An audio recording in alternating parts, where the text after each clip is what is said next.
Eliyeli twatangiranye turi abana batoya, abavandimwe barabizi, bo bakundaga kunyitaga umwana na se barangana. Twabyirutse dusa, aho mbetse ku buryo hari na bamwe baje gutabara bazi ko ari iki. Twabaye i Kigali, jye nageze i Kigali 2009, mu mezi nk'atanu Eliyeli aza nsanga i Kigali. 2010 Eliyeli amaze gushaka ahita aza, ntiyongere kugaruka i Kigali. Ntabwo niyiriwe, sinigeze sinababaye kuko Eliyeli yaje kunsezeraho. Twari tumaranye umwaka n'igice, by'umwihariko nabanaga na Kazungu kubera akazi twakoraga. Kazungu twari mu gipangu kimwe, ashaka tubona inzu yindi dufata icyumba kimwe n'undi ko turi mu gipangu kimwe.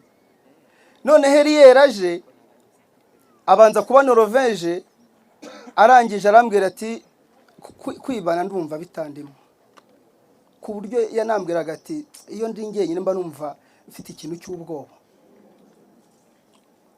Aza nkuje aje gushaka inzu, nkuko twavuga uje gucumbika. Birangira dukomezanyije imyaka umwaka n'igice. Mu buzima bwa buri munsi twajyaga twaganiraga ibyerekeranye n'umurimo w'Imana, nakora ndana umwami no. Papa ajya gusinzira, yasinziriye maze mu nk'amezi mu burwayi bwa muzehe, nibwo nagiye muri kora ndana umwami no. Nabaze igihe kirekire nibere i Kigali nshakisha mu bwana bwanjye, ariko ibintu byo kurimba ntibyambagamo, ariko Imana nari nyifite. Ku buryo ijwi ndirimba rya tenari nari kunze kubera Eliyeli. Mu kuvuga n'imiterere hari na terime yajyaga avuga nkashiduka ari naziganye. Ku buryo madame mbwa atari kuzi ko neza Eliyeli yagutwaye.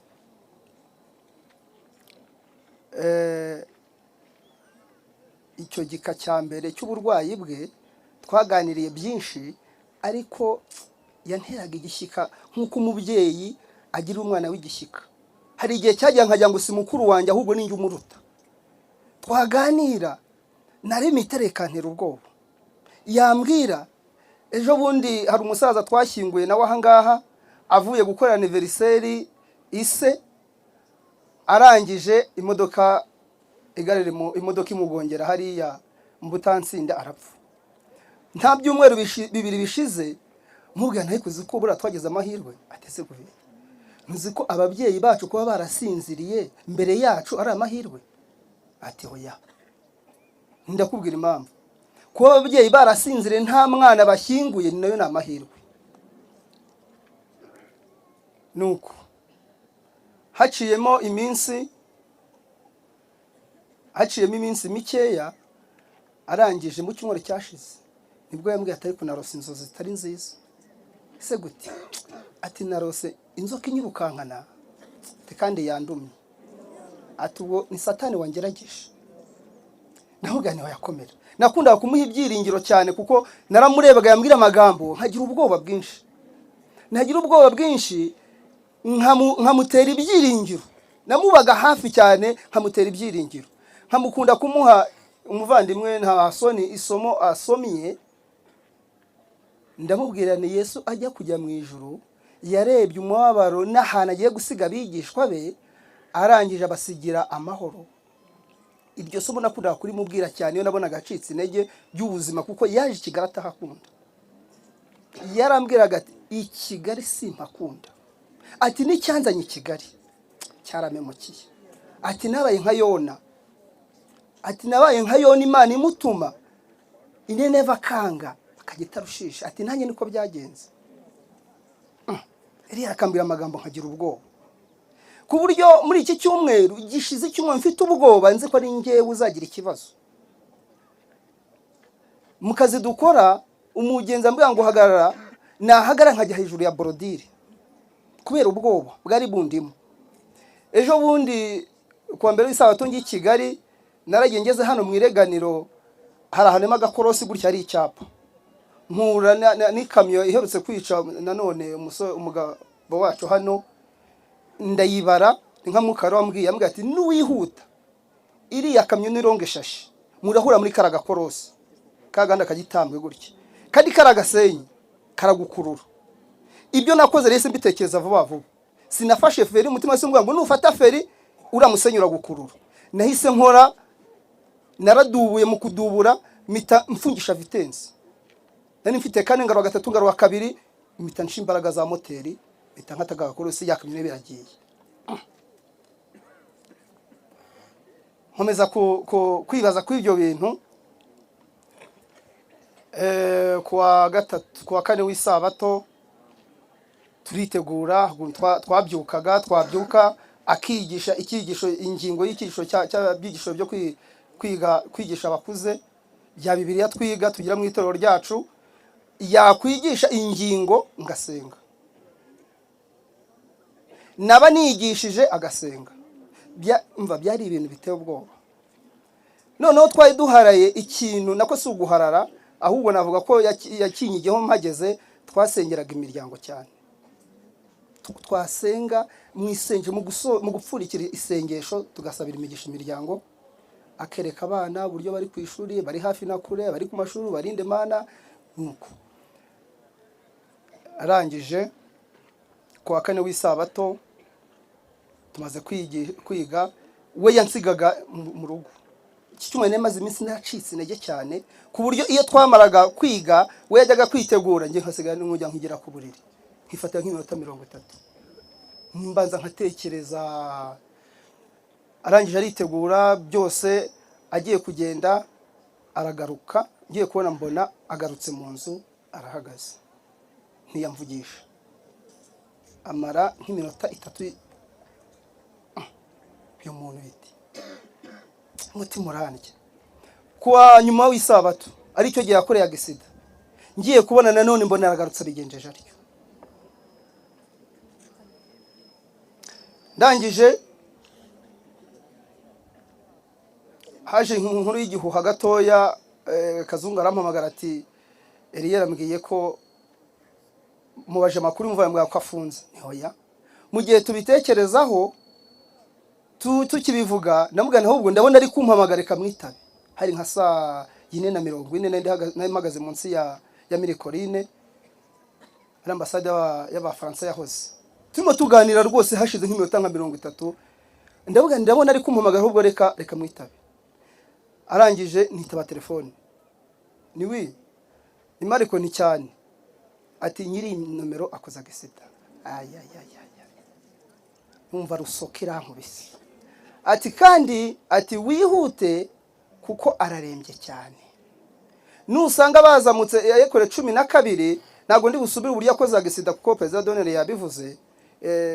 Peje namusanzeyo n'umumotari barashoranye nawe yarabimbwiye uko President Donere yabimbwiye uko yabivuze niko yabimbwiye. Ni ikamyo yamugonze, imugonze ngo yarihutaga cyane, yari ikamyo ihetse ama Peje nike ya super ko twahori n'abayobozi bayo baje kuyireba. Yaramukubise, imukubise iragenda imuhuza n'indi fuso yazaga, barapasanye, iramukubita ihita imuhereza indi yazaga, abayikwisa hasi. Umusore wari yaratwaye ugurebye uko moto imeze yarakubise ihita ihenura.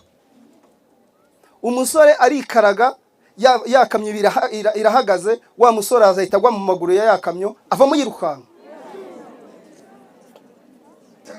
EPG turavugana, anyereka uko moto ahiri, deri bikoreshe, deri nkweto, damakasike byose.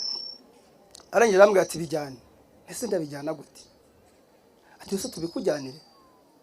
Ureba aho bishyira, kuva twateye imetero, ikamyo ngiyi, ngiye kubona mbona kaka avatire ka polisi kahita kaza, mbona gese gatwara umushoferi.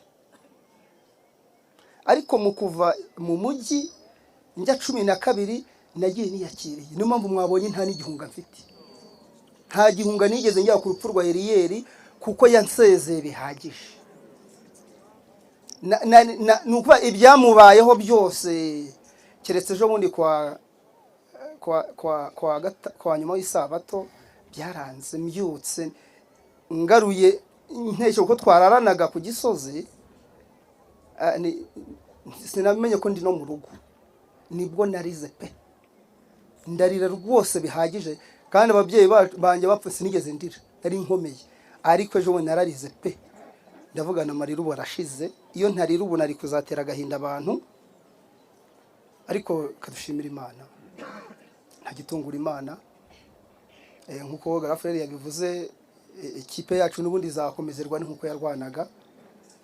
Nimero yakinaga n'ubundi nta musimbura tuzashaka, n'ubundi ni twebwe, iyo nimero tuzayikina. Niba ari ukudefanda, niba ari ukwataka, hazavamo udefanda n'atake, tuzakoresha impande mu yandi magambo. Reka twe kujya mu bindi, ariko tubuze intwari. Twatangiye turi dufite ubumwe, dutangira, ariko Sekibe maragenda ingaruka z'icyaha zitugeraho, ariko ibi ntibiba ujye uvuga uti ese njyewe ntabwo byaremewe twebwe. Hoya, ibibazo by'isi twese turabisangiye. Reka nimuke njye ku muryango mukuru ndi hano Umwami Numa. Iriya ndirimbo twaririmbye yagiye ahantu arayishaka, ayishatse nabwo yari yagiye gutabara. Indirimbo arayizana, turayiga, twari turi hafi kuyishyira ahagaragara. Igihe twajyaga i Huye mu byumweru bibiri bishize, tugiye Huye twari twayishyize ku rutonde rw'uko ariyo turirimba na rya joro ry'agahinda. Tugiye kubona turi ku ruhimbi, iriya leta yihindura, kandi ntiyabwira korari. Mbaza abo duhagararana Tito ku ijwi rya tenoro, ntese ko ahinduye indirimbo, ati yari yabikubwira ati reka da.